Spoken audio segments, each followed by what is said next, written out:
Felipe, seja bem-vindo, muito obrigada por aceitar o convite. Enfim, nosso objetivo hoje é conhecer. Nós já conversamos, né? Nós fizemos uma live pelo ER Club.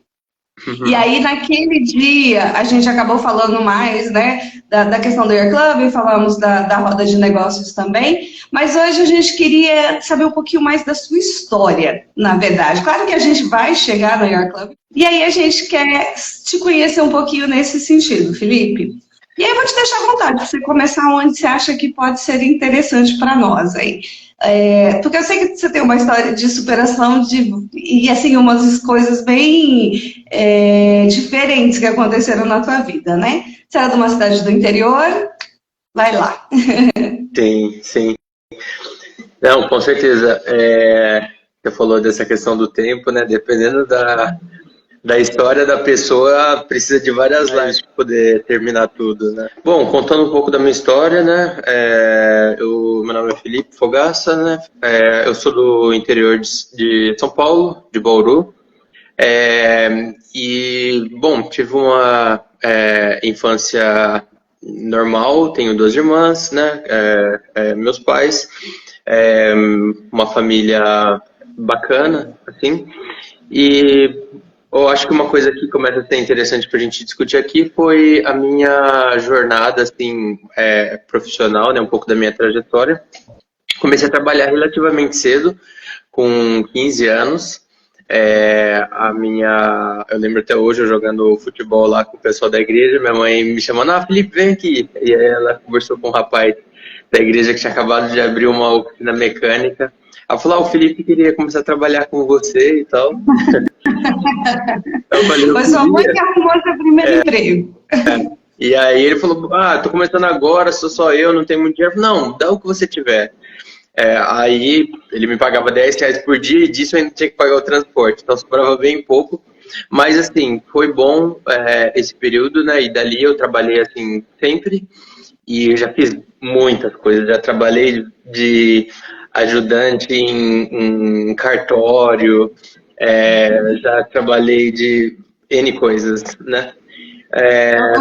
E eu lembro que você fez um comentário uma vez em relação a essa questão do trabalho aí na mecânica, que você disse que você descobriu uma coisa muito importante para você naquele tempo, que você não queria ser mecânico.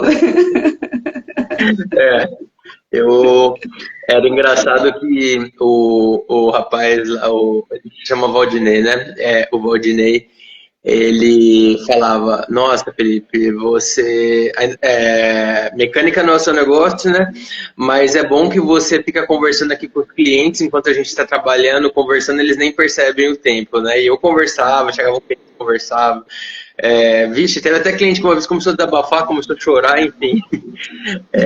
Mas eu fazia o que era necessário lá fazer na oficina e assim foi minha vida, né?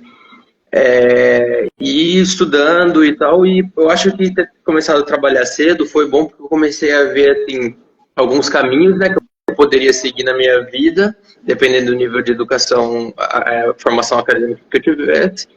E eu estudei bastante em paralelo, fiz vários cursos, né, de período integral e tal. Quando eu tinha mais ou menos 21, eu passei na bolsa do Mackenzie, e fiz engenharia lá, passei em 3º lugar lá na prova, ganhei bolsa integral e comecei a fazer engenharia lá. E uma coisa assim, depois eu entro em mais detalhes das coisas que aconteceram depois, mas uma coisa que foi padrão em todos os empregos que eu fiz foi essa coisa de querer fazer diferente, sabe? De querer... mais pra frente eu fui perceber que isso tem muito a ver com inovação. Mas sabe, por exemplo, as pessoas colocavam, né, oficina mecânica, colocavam as ferramentas de uma forma. Eu falava, nossa, mas por que a gente não pode fazer assim? Atendia os clientes de uma forma, eu pensava em alguma outra alternativa, o jeito de conversar, detalhes, né? E isso foi uma constante, assim, na minha vida. Então, foi até por isso que eu escolhi fazer engenharia, que eu falei, putz, eu quero, enfim, encontrar alguma coisa nova, reinventar algo. E essa foi a tua família teria condições de te manter numa case caso você não conseguisse bolsa? Eu não teria.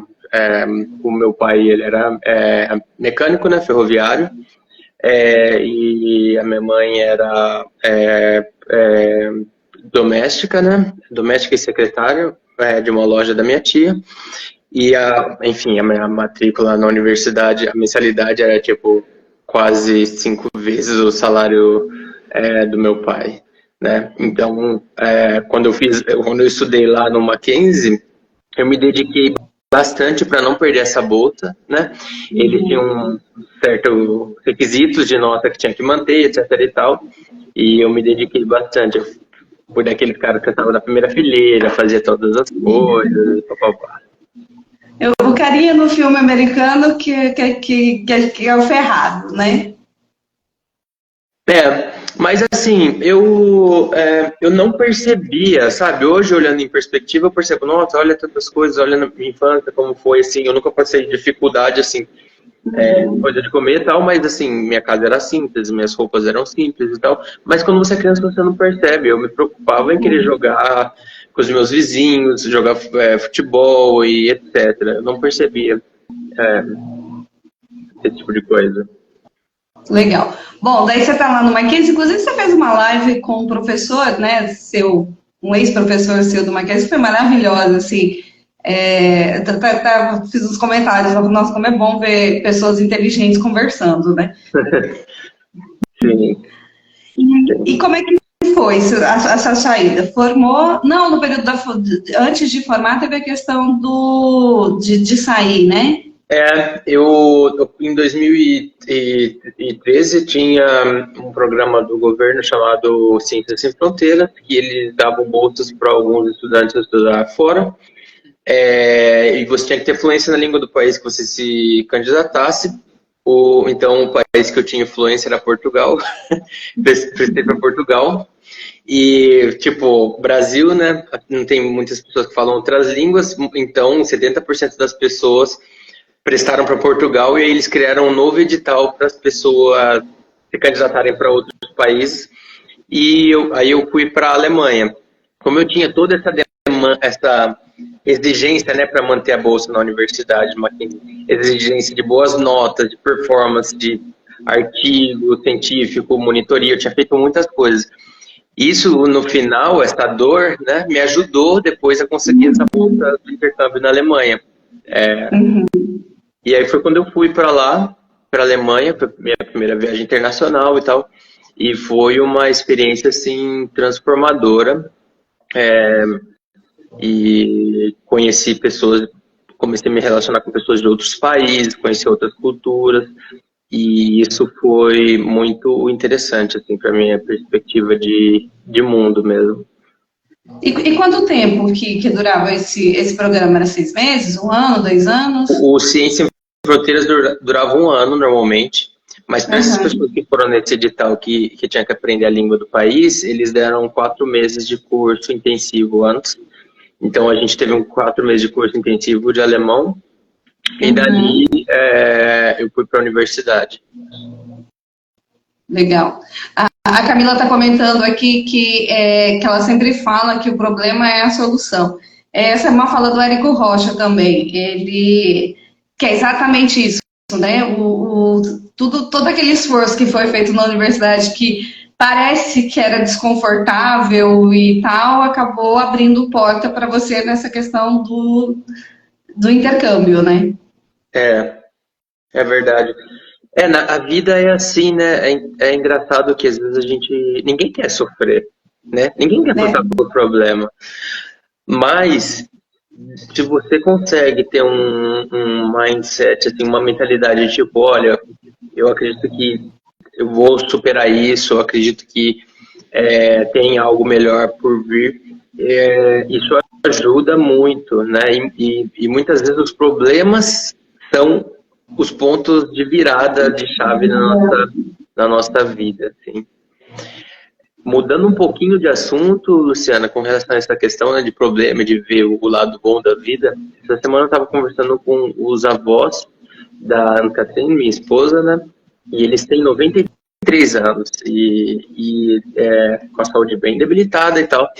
E aí eu tava conversando com ela, falei, e aí, qual que é o seu sonho agora? Qual que é o seu próximo objetivo? Ela, como assim? Eu falei, o que você almeja ainda e tal, né?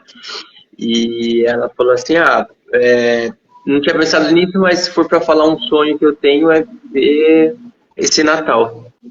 E no Natal eles sempre se encontram, sabe? Sempre tem uma coisa em que... É o dia que todo mundo se encontra lá da família. É o ponto alto da família. E eu falei, e eles se esforçam muito para unir, né? Porque a família vai crescendo, vai naturalmente se separando. Eles trabalham muito assim nisso, né? Eu falei assim, puxa vida, a gente fica sonhando tantas coisas, né? E às vezes a gente não vê o simples, né? É verdade. Ô Felipe, esse comentário do sofrimento também, esse final de semana eu li, eu acho que você já deve ter lido também, que é Nação Dopamina. É Anna Lenker, eu acho que não me lembro do nome da autora, mas cara, é um livro pequenininho, deve ter umas 300 e poucas páginas, mas ele é muito, muito interessante. Teve duas coisas nesse livro que eu me lembrei de você. Especificamente mais uma, que eu até quero comentar daqui um pouquinho mais, mas você falou de sofrimento agora, eu me lembrei, porque ela cita, bem interessante o livro, porque ela pega casos, ela é psiquiatra, e ela pega, não sei se ela é psiquiatra ou psicóloga, ela pega casos de clientes, e aí ela conta a história desse cliente, do que ele é viciado e tal, qual foi o procedimento, e aí ela traz artigos científicos e estudos para explicar o que ela está fazendo. Então, ela conseguiu mesclar, é um livro muito interessante, porque você fica super interessado nas historinhas, ao mesmo tempo que ela demonstra, através de estudos, aquilo que ela está argumentando. E ela falou exatamente dessa coisa, que a nossa região cerebral do prazer e da dor, eles estão na mesma região.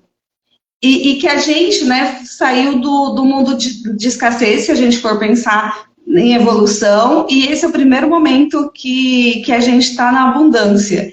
E que isso está nos trazendo vários problemas. Inclusive tem uma frase que ficou famosa, que é assim, que nós somos cactos numa floresta tropical.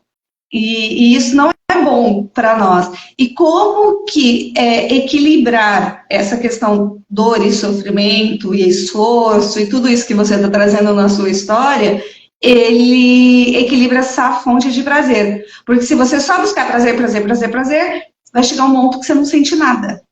Porque o seu sistema dopamínico está tão ferrado que, tipo, nada mais te dá alegria. E aí você volta para essa questão aí de você trazendo dos avós, né, da sua esposa. Como a fonte de prazer dele está super alinhado, porque ele está encontrando prazer numa coisa de reunir a família para o Natal. Sim. Não, com certeza.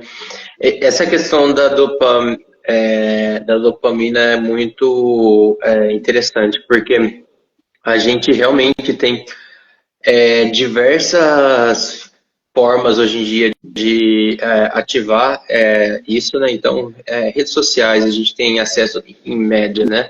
Na média, acesso a muito entretenimento, televisão, etc. E isso está muito próximo, muito fácil da gente alcançar. E a gente eu acredito que tem que ter um equilíbrio. Muitas vezes, se a gente ficar nessa busca incessante por coisas que nos gera prazer, isso pode ser ruim no longo prazo, mas também uma vida sem nada também é complicada, né? Então, eu concordo com esse ponto. Essa questão dopaminérgica, né, que a gente está falando, por exemplo, eu lembro, cara, eu fico admirado da pessoa que eu era nessa época da universidade, sabe? Eu não consigo mais esse nível. Era uma vida com tantas restrições, mas eu era assim, sabe? Muito, muito, muito focado. E eu lembro que, assim, o meu prazer, meu momento ápice da semana era domingo às 4 da tarde, quando o jogo do Corinthians, então eu reservava esse tempo. Não, esse tempo eu não vou estudar, não vou fazer nada, eu vou assistir o jogo e fazer uma gelatina. E comia a gelatina que eu tinha feito. Até as minhas amigas que a gente divide apartamento, elas brincavam, falavam, nossa, o Felipe e a gelatina dele e tal. Era a alegria da semana. Era a alegria da semana, era assim, coisa... Então, meu nível dopaminérgico na época, assim, de estímulos era tão baixo que uma coisa tão simples me gerava essa recompensa. E esse nível baixo fazia com que, por exemplo, coisas que nem fazer exercícios, eu tinha esses exercícios lá de tarefa para fazer, e eu fazia, e quando esses exercícios davam certo, isso me dava um trigger de felicidade, assim, que me motivava a continuar. E eu acho que se eu fosse um cara que na época, né, tivesse indo nas baladas e tal, putz, os exercícios, mesmo se eu fizesse e desse certo, eu não me daria esse trigger. Exato, exato. Mas enfim, são fases da vida também. Eu acho que tem fases distintas. Não tem uma regra assim, olha, você tem que, por exemplo, tem esse livro, né? Trabalhe 4 dias na semana, ou um dia na semana, não sei. Eu trabalhei 4 horas por semana. 4 horas por semana, depende. Depende da fase da sua vida. Dependendo da fase, o que eu acredito, tá? Dependendo da fase da sua vida, você vai ter que trabalhar 40, 50, 60 horas por semana. E dependendo da fase da sua vida, você não vai precisar trabalhar nem 4 horas. Você vai estar aposentado, ou enfim. Então, é um equilíbrio, você entender qual é a sua fase, o que você sonha, como que você pode contribuir para isso e entender essa fase, né? E você pensa assim, inclusive, né, fazendo sínteses aqui entre os diversos conhecimentos, o que esse livro me fez pensar em relação a essa questão de dopamina? A Mila Marcilli, que é a irmã do Ítalo Marcilli, ela falou uma coisa que para mim fez muito sentido quando ela disse que é assim, a gente precisa parar de se auto-mimar. Por quê? Porque exatamente, como a gente está na abundância, então a gente se mima. Então, qual que é um dos mimos que a gente mais faz? Carboidrato, açúcar, banho quentinho, a temperatura no ideal. Eu tive uma experiência essa noite aqui em casa, interessante, caiu nossa energia, a gente ficou em meia fase. Cara, tá calor, mas tá calor, tá, não tá... Normalmente é quente, mas tá quente. E aí, eu fiquei sem ar-condicionado. Quer dizer, não só eu e a vizinhança toda, né? Tava todo mundo reclamação. A gente ia ali fora, tava todo mundo chorando, porque teve gente que não conseguiu dormir, literalmente. E eu usei isso como exercício, sabe? Eu falei, cara, eu não vou reclamar que tá calor. Só que tava insuportável ficar na cama, porque a cama tava, tipo, 45 graus. Aí eu tenho o tapetinho de yoga, eu joguei o tapetinho de yoga no chão, falei, vou dormir aqui. Pronto, aí voltou a energia de manhã agora, eu acordei agora de manhã. Mas dessa coisa do auto-mimo, sabe? Da gente se colocar em situações... E aí começar um negócio, de uma certa forma, é literalmente tirar a gente do auto-mimo.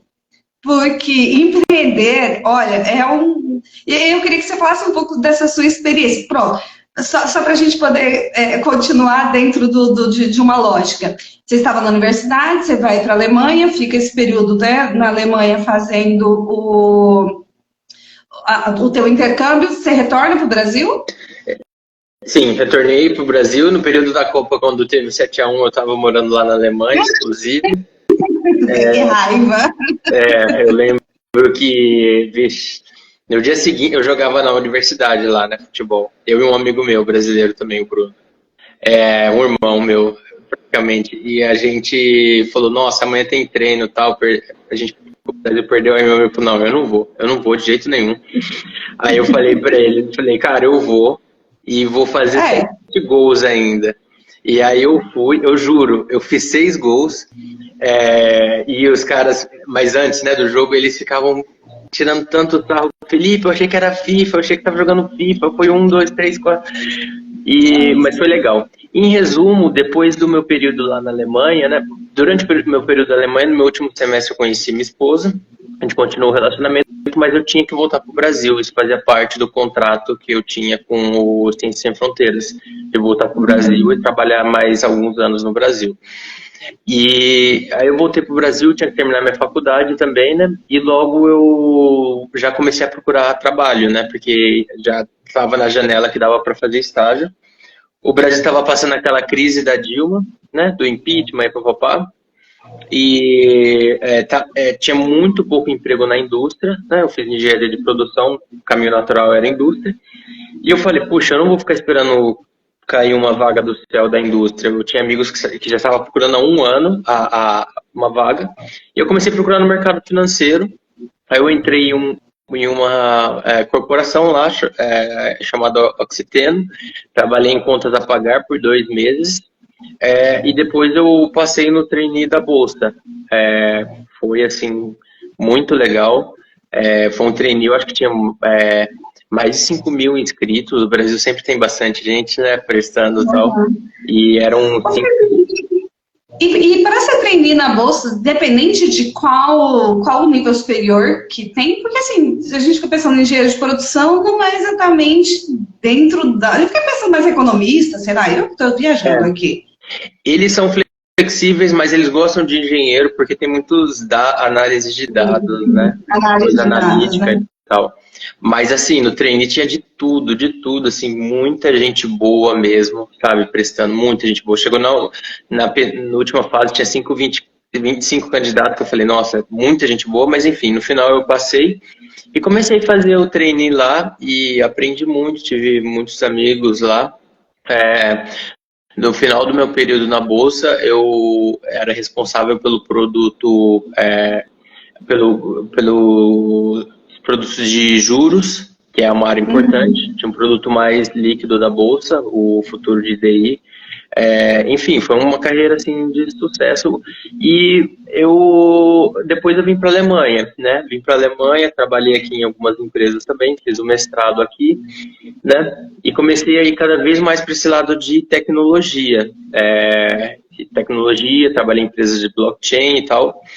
E uma coisa em comum, assim, em todas as empresas que eu trabalhei, foi que eu trabalhava como se a empresa fosse minha, sabe? Eu não era assim uma coisa, tipo, para mostrar para o meu chefe ou para mostrar para não sei quem, mas era uma coisa natural, assim, que eu queria fazer, tipo, o melhor, sabe? Fazer a diferença e tal. E eu sempre quis empreender. Em um dado momento eu falei, puxa, eu vou começar algo no Brasil.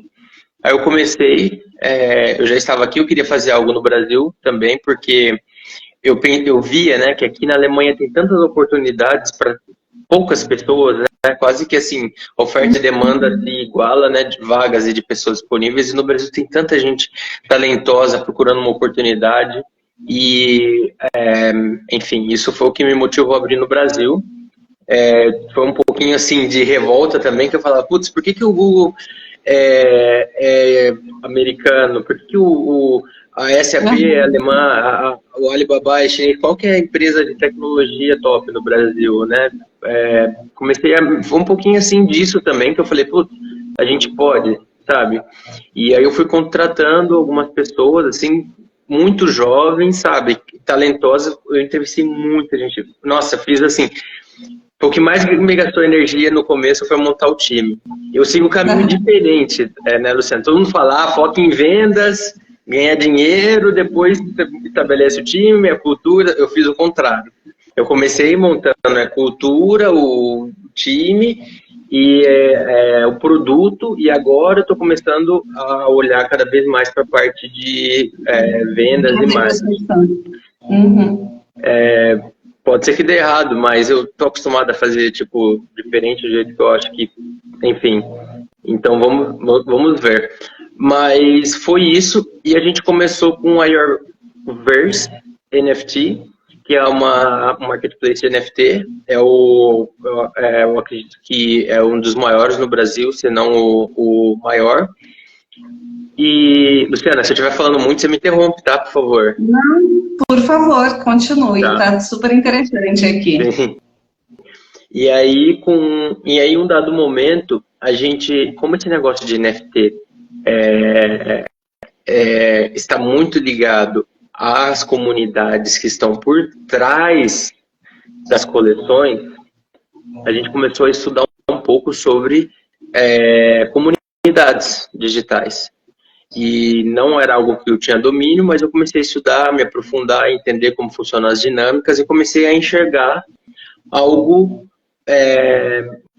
uma dor existente no mercado que não está muito bem sanada, né? Que é essa questão de ter uma plataforma onde os usuários, onde todas as funcionalidades necessárias para a consolidação e desenvolvimento de uma comunidade estão lá, tá? Uma plataforma focada em comunidade. Hoje a gente tem plataformas de gestão de conteúdos, por exemplo, o YouTube. A gente tem plataformas de vendas de cursos, como o Hotmart. A gente tem plataformas de interação social, como são as redes sociais, Instagram e Facebook. Mas a gente não tem uma que, ao meu ver, assim, que combina todos esses pontos, né? Com uma experiência do usuário boa, etc. e tal.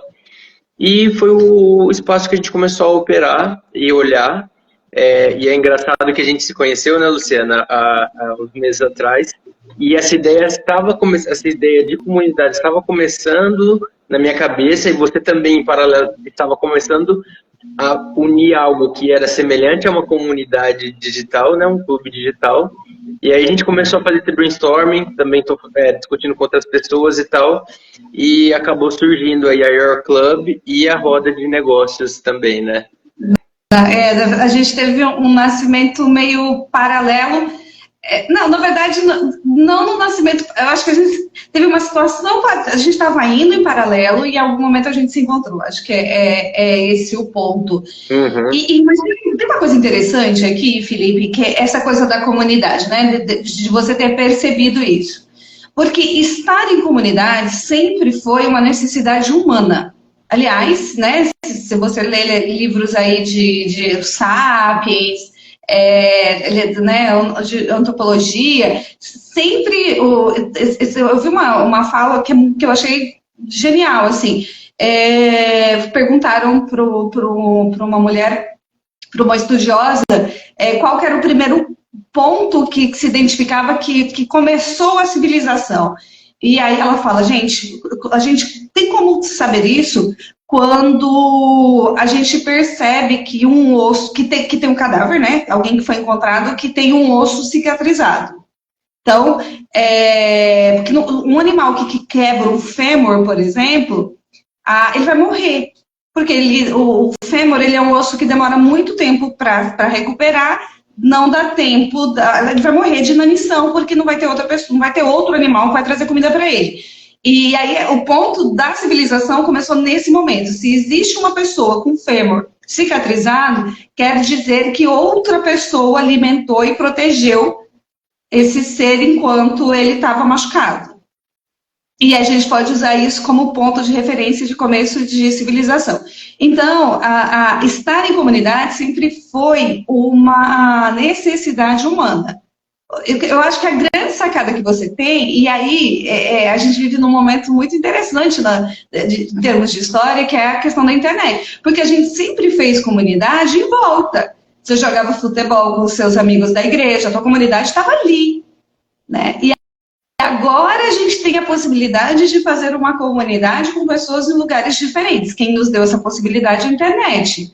Você está na Alemanha nesse momento, né? Eu nem sei quantos quilômetros fica o Brasil de Alemanha, mas é um bocado. E aí, é genial o que você pensou. Você só está fornecendo uma ferramenta para uma necessidade que já existe há milhares de anos. É verdade, Luciana. O que você falou assim sobre a necessidade, né, que o ser humano é um ser sociável é muito verdadeiro. Eu diria assim, claro, tem pessoas que não acreditam no evolucionismo e tal, né? Mas acreditando ou não, o reino animal tem disso, né? Uma coisa que eu gosto de fazer assim, aquele momento de procrastinação, é ficar vendo série de animal. Aqueles NetGeo e etc e tal, né? Até no Netflix e tal.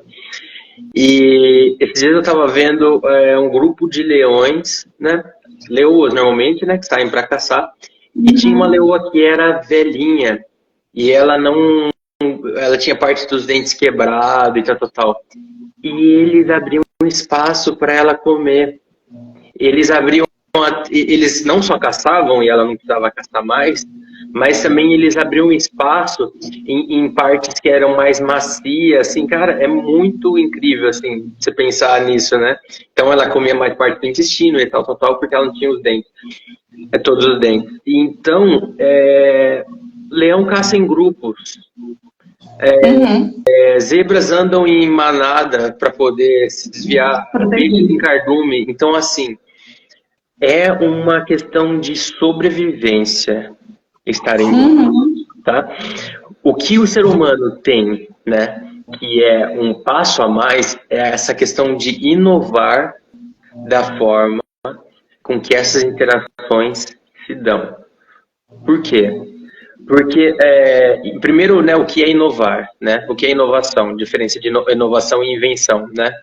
Invenção é alguma coisa é feita de uma forma e alguém pensa, putz, por que não fazer desse jeito? E aí inventa uma nova forma de fazer. A inovação é quando aquela invenção que você fez se torna algo que gera valor para pessoas, tá?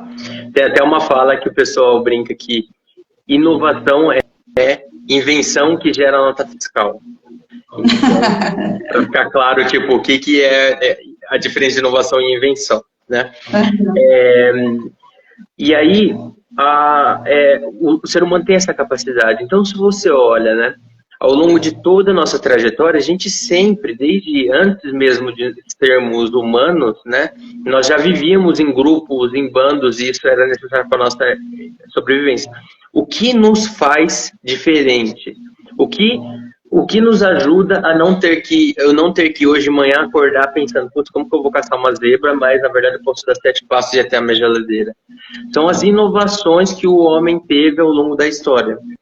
E essas interações que a gente tem sofrido várias mudanças por conta de inovação, tá? Uhum. Da indústria impressa para em massa, né, escrita em massa, impressa, e depois rádio, televisão, internet, redes sociais, e vamos ver o que vem pela frente. Então isso sempre muda e sempre se transforma.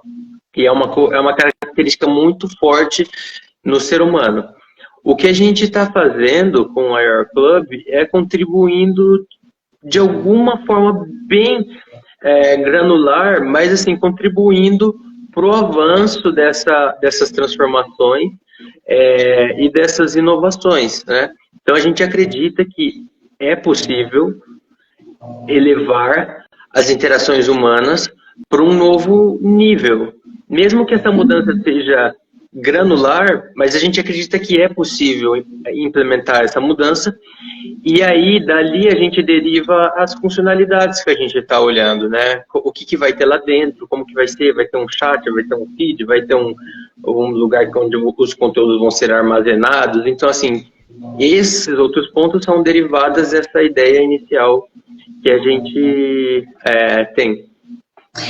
Porque como resumo disso tudo, assim, o Your Club ele é uma ferramenta para resolver uma necessidade que já existe. E aí, voltando ao... É porque eu li esse final de semana, então estou com o livro super aqui, eu achei super interessante. Tem inclusive dois, né? Você me indicou O Poder do Ritual, que ele é um livro que demonstra o poder do ritual. Esse livro é super interessante. Inclusive, não terminei ele ainda, você acredita? Comecei e estou no meio dele.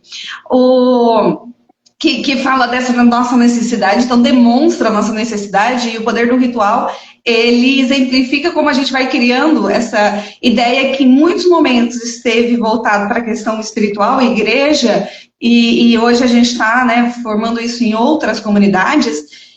Mas o Nação Dopamina, ele fala uma coisa, Felipe, que eu falei, cara, é isso. Ela tem toda a razão, que ela diz o seguinte, e vê que se não é isso que a gente faz no Your Club.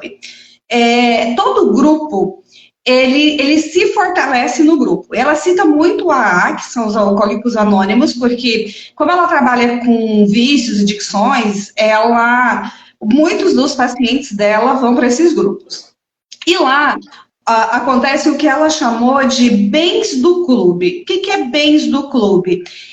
São as experiências dos membros, e aí ela traz o conceito de honestidade radical. Para quê? Para que, a partir disso, uma honestidade radical no AA, por exemplo, é você admitir que você teve uma recaída. Porque eles fazem, né? Eles têm os 12 passos e tal. E quando alguém admite que teve essa recaída, ela fortalece o grupo. porque tem uma exposição, tarará, tarará, tarará. E aí ela disse uma coisa interessante que é assim, que a gente tende a pensar, daí o que acontece com a maioria dos grupos? Sempre vai estar infiltrado no grupo o dissimulado, o que está lá. Inclusive, eles têm um termo para isso no AA, que é o cara que não está fazendo o tratamento direito, mas que vai lá contar historinha, porque quer gerar uma certa comoção e tal. E aí ele fala, como é que ele vai eliminar essa pessoa do grupo? Porque eles não querem no AA quem está dissimulando, querem que estejam lá as pessoas que realmente precisam. E aí vai criando regras. E quem é dissimulado não aguenta ficar no grupo. E aí ela falou uma coisa assim, tipo, e a gente tende a pensar, por exemplo, igrejas que tem muitas regras de forma de vestir, forma disso, daquilo outro, tem uma tendência do grupo que está muito unido. Por quê? Porque quem não está lá de verdade não consegue cumprir as regras. E naturalmente sai. E quem fica, então fica de verdade. E ela chama esses elementos de bens do clube. E eu vejo isso muito dentro da roda de negócios da Abaraba, aqui a roda de negócios dentro da IA Club, em relação aos membros que participam de verdade. Quem está participando de verdade está criando esses bens do clube. E tem a turma que acha a ideia boa, que acha que pode ser interessante, mas que não vem. Isso naturalmente vai acabar saindo, porque o que faz o clube ser o clube, o que faz a roda de negócio ser a roda de negócio é a efetiva participação. Eu acho de uma riqueza isso, e de novo, é só a gente olhar em volta, que é o que acontece. Você só trouxe isso numa ferramenta. Sim. Eu acho que a grande mágica é mesmo feita pelos clubes e pelos líderes do clube mesmo, sabe? O grande sucesso, a Air Club é um facilitador para que isso floresça. Luciana, eu acho que se você quiser dar uma lida aí nos comentários do pessoal, porque tem bastante gente falando, eu acho que seria bem interessante. E aí eu teria muito para comentar sobre isso que você falou, dos membros, desses testes e tal, de dentro do clube, né? Não, com certeza. Eu estava lendo o comentário da Helena, que é do Onboarding. Luciana, essa conexão é fundamental para a construção de uma comunidade, de comunidades reais. As pessoas não aguentam mais máscara. Exatamente. Elas precisam estar em lugares que se sintam seguras. E a vulnerabilidade é uma forma. Exatamente. Aí a gente volta para aquele outro livro do... da L.A. Brown. Como é que é o nome dela, Felipe? A Coragem de Ser Imperfeito, eu acho que é o nome. Não conheço. Eu não conheço. Ela é fantástica, que é exatamente, decididamente, a gente busca aquilo que é real. Aquilo que tem máscara, aquilo que está dissimulado, aquilo que não... Até vai por um determinado momento, mas depois acaba, né, que não se sustenta. Esse ponto aí, eu acho que tem até muita ligação com uma coisa que eu estudei bastante há um tempo atrás, que é cultura organizacional, né? Então, essa cultura de dentro do clube, eu acho que é bem parecido com essa questão da cultura de dentro da igreja ou cultura de dentro de uma empresa e tal. Na cultura organizacional, uma coisa que eu estudei há uns meses atrás é o seguinte: você tem uma visão de como você imagina que a cultura da empresa seria, né? E aí, invariavelmente, vão entrando pessoas que estão alinhadas à cultura e que não estão alinhadas à cultura. Se você não tem um certo turnover ali de manter os indivíduos que têm a cultura dentro daquilo que você acredita, mas você começa a deixar essa pulverização, a cultura se perde. Tem até empresas que são mais drásticas com isso, por exemplo, a Ambev. A Ambev, eu não sei se eles ainda têm isso, mas há uns anos atrás eles tinham um método lá de 20, 10, 20 e 70. Então, 70% da equipe eles mantinham, 10% eles promoviam e 20% eles mandavam embora. Ou 10% eles mandavam embora, 20% eles contratavam, enfim, promoviam, enfim. Mas eles propositalmente eles faziam esse turnover para justamente garantir que eles teriam dentro daquele clube ou dentro daquela empresa as pessoas que têm um alinhamento da cultura organizacional, né? Então, assim, esse é um ponto, né? Se isso é bom ou não, dá para ser discutido, né? Eu acho que quando você pensa que pessoas que você está contratando, né, e você vai mandar embora logo depois porque não se encaixaram assim, tão facilmente, tem um aspecto, né, na vida da pessoa. Mas, no final das contas, eles criam uma cultura organizacional lá, né? Para a questão dos clubes, com certeza também. Igrejas também. Tem igrejas tradicionais que eu conheço, que se você cometer lá um pecado, né, você está fora. Você tem que ficar no banco, tal. Então aquilo serve de exemplo para os outros falar, não, não quero estar fora que nem ele, eu vou me enquadrar aqui na cultura, né, desse grupo. Então, isso é um ponto importante. O que a Ana chama de bens do clube, exatamente. Cada vez que a Ambev ela faz essa escolha, eu acho que isso tem muito a ver também com Pareto, né? Esse negócio só que eles normalmente é 20, 60, 20, né? No caso da Ambev, eles fizeram um esquema um pouquinho diferente. Que ela chama isso de bens do clube, que para aquele indivíduo exposto, talvez seja bem desconfortável a situação. Mas para os outros indivíduos, e mesmo para aquele exposto, aqui eu não participo de igreja nesse sentido, não sei, mas eu estou dizendo aqui, né, de forma viajante. É desconfortável naquele momento, mas depois ele é reintegrado. E isso também dá um determinado alívio. Fala, não, tá bom, eu paguei aqui por uma situação, voltei para o... É quase o filho pródigo mesmo. Fiz caquinha, resolvi minha caquinha e agora tô de volta.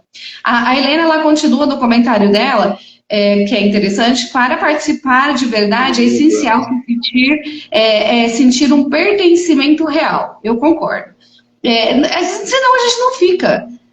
Isso, você quer saber se o negócio deu certo?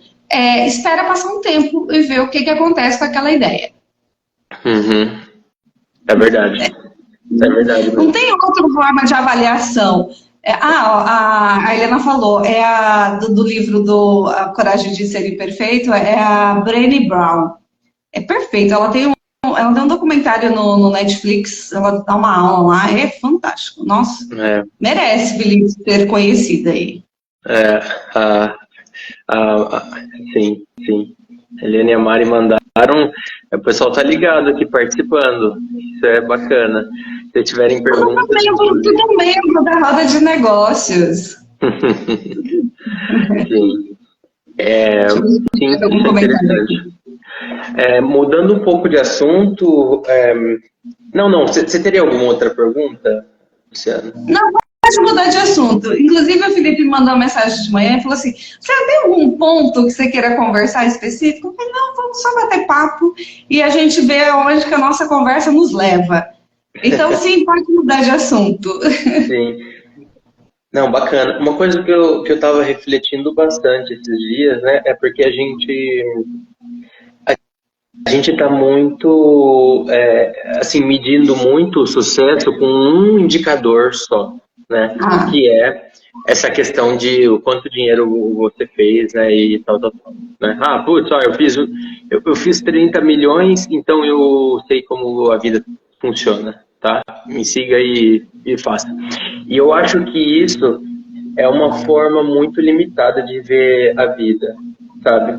E eu acredito que, por exemplo, com certeza o sucesso financeiro é um dos pontos, mas, por exemplo, a sua visão de mundo, eu acho que é um ponto muito importante. O impacto que você pode gerar na vida de pessoas, a duração desse impacto, sabe, ao longo do tempo, é uma coisa que você vai fazer que vai ter um de rápido, é uma coisa que vai durar. E eu acho que isso é um ponto muito importante para você ter em mente no nutrir nessas comunidades, sabe?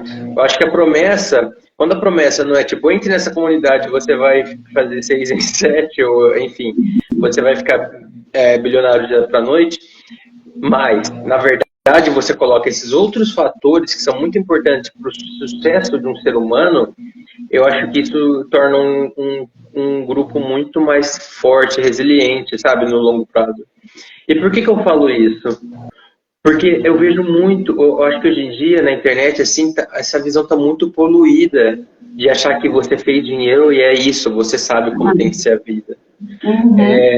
Se a gente for olhar somente esse indicador do fazer dinheiro, a gente ia falar que Jesus não foi um ser humano bem-sucedido. A gente ia falar que a Madre Teresa de Calcutá também não, porque ela não fez 6 e 7, mas ela gerou impacto em gerações, em milhões e milhares de vidas.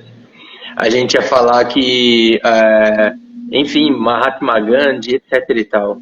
Muitas pessoas que entraram na história, não necessariamente vieram por conta de dinheiro. Cara, eu não sei. Eu tenho alguns pontos de divergência em relação a essa ideia. O primeiro é, eu acho que pensando da minha vida, assim, da conclusão que eu cheguei.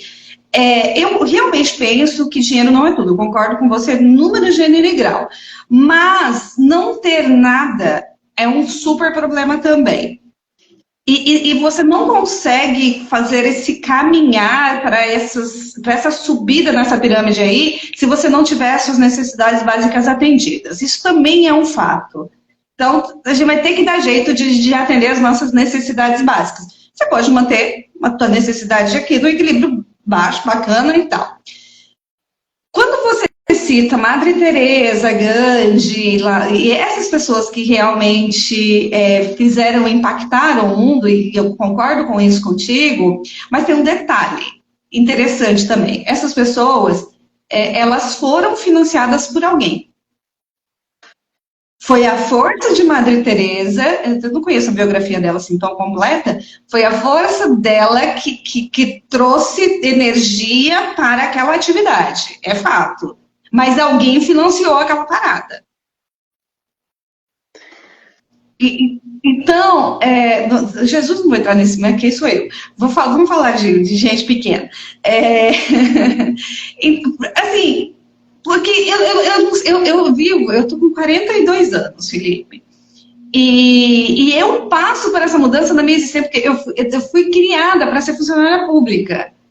E esse texto que você falou é um texto que foi meu por muito tempo, sabe? Cara, dinheiro não é tudo, fazer um monte de trabalho social e sempre... Só que agora eu tô começando a perceber que se eu tenho grana, eu consigo ajudar mais também. Sim, mas eu acho que a gente está misturando um pouco as coisas. Eu não estou pregando contra o dinheiro, estou falando que não é o único indicador de sucesso. Mas a questão financeira, por exemplo, ela tem uma grande importância, um grande impacto no nosso nível de felicidade quando a gente não tem as nossas necessidades supridas. Então, se você olha você coloca isso num gráfico, é como se aquele comecinho ali, putz, você não tem dinheiro para comer, ou você não tem dinheiro para dar de comer para o seu filho, você ganha dinheiro, isso tem um impacto muito grande naquilo que você, na sua felicidade. Quando você passa de um certo nível, tá? Isso vai ser diferente. Oi? Isso vai ser diferente, né? Isso deixa de ser uma questão que impacta diretamente a sua felicidade, mas é uma questão de ferramenta para a geração do seu autoconhecimento, reconhecimento, tá? E então, assim, eu acho que tem essas duas coisas e, enfim, é um complemento, né? Não é uma coisa excludente. Eu não acho que se você acredita em, enfim, gerar impacto, isso é o contrário de gerar riqueza. Não, eu não acho. Eu acho que são até complementares. Não, e eu acho que você tem razão, é tão complementar que esse gerar riqueza desenvolve, no processo a gente desenvolve habilidades. Porque a gente não sabe gerar riqueza, então você vai aprender esse processo. E isso que a gente falava com a Camila na última live. O desenvolvimento pessoal, ele passa, esse gerar riqueza passa por desenvolvimento pessoal também. Porque senão a história do não se sustenta. Você pode até ganhar, você pode até fazer o 6 em 7, mas você não vai fazer o 6 em 7 de forma repetida se essa questão não caminhar junta. A Helena fez um comentário aqui. Acredito que o desafio em relação ao dinheiro é que hoje muitos líderes utilizam dessa vulnerabilidade financeira de pessoas e de todo o contexto social do país para fazer promessas milagrosas. Absoluto.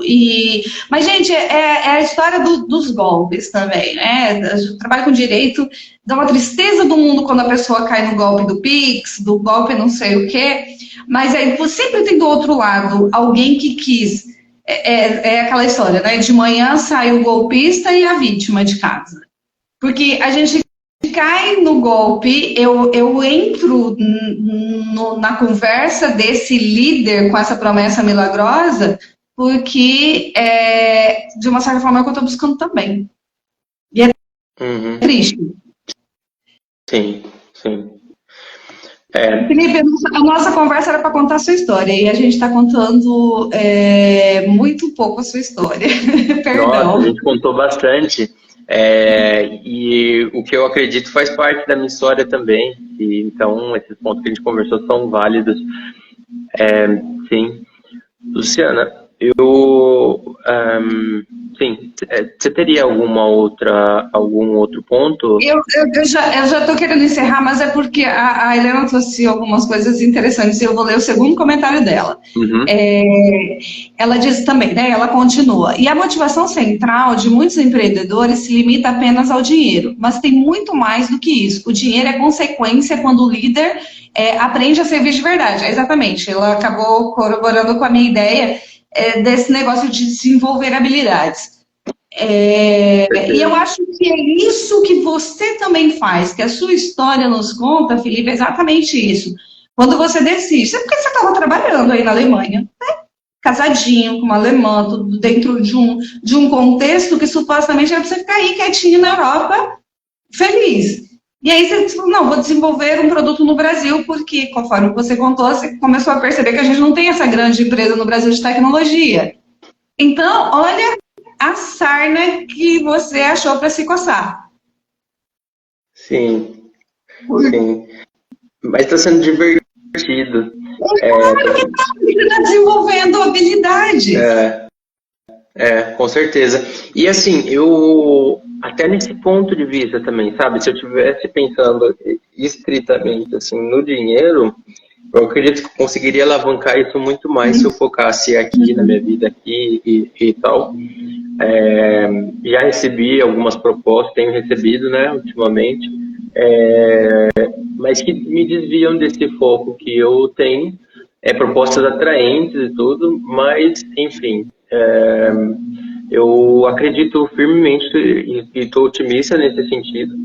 E acho que vai ser, na prática, assim, vai ser no futuro, a gente vai olhar para trás e vai se orgulhar, assim, desses projetos e toda essa construção, assim, que a gente está fazendo, né? Não, com certeza. Uma certeza eu posso te dar, assim, de cara. A Your Club, com certeza, impactou muito a roda de negócios da Bará. O volume disso é minúsculo? Mas aconteceu. Então, você já está causando impacto. Claro que nós queremos que esse impacto seja, né, monstruoso, mas para nós já fez muita diferença.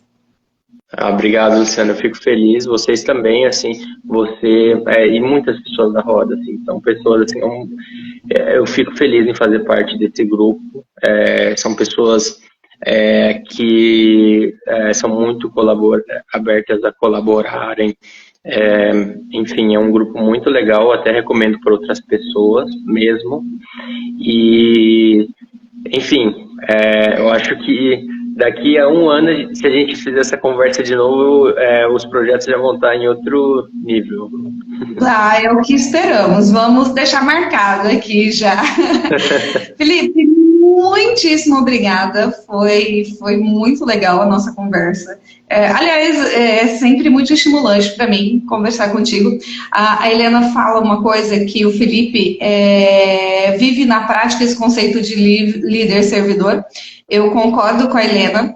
Eu acho que das 992 conversas que a gente tem, que a gente vive conversando sobre a roda de negócio da Baraba, a gente vive conversando sobre a Club, isso tudo nos enriquece demais e com certeza, eu até brinco que eu falo que eu uso você na roda para agregar valor, né? Eu falo, olha, nós temos vários empreendedores lá, inclusive o Felipe, e aí falo de você. Mas muitíssimo obrigada mesmo e da gente ser a sua experiência inicial no Air Club. Queremos que a Air Club realmente seja conhecida e seja utilizada por esses líderes que têm essa pegada, né? Que a Helena tão de forma genial aí conceituou, que é o líder servidor. Eu acredito nisso também, sabe? Mas também quero que todos os membros da roda de negócio monetizem, ajudem a família, cresçam, que esse crescimento aconteça contigo também, com a tua equipe, afinal você tem uns jovenzinhos lá, que são gêniozinhos, e a ideia nossa é exatamente isso, vamos crescer todo mundo juntos. Muito obrigado, Luciana. E obrigado a todo mundo que ficou até aqui, até o final, ouvindo a gente, e qualquer coisa, estou à disposição. Legal.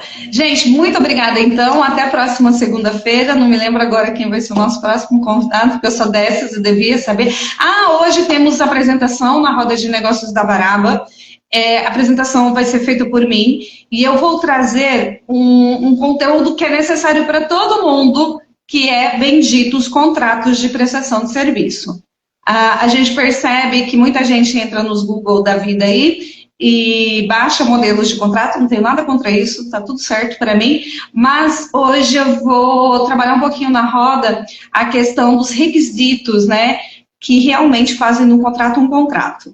Então, hoje à tarde a gente vai falar sobre isso, né, todas as segundas-feiras nós temos encontro na Roda de Negócios da Baraba, e todas as segundas-feiras de manhã a gente também tá com a live aberta aqui.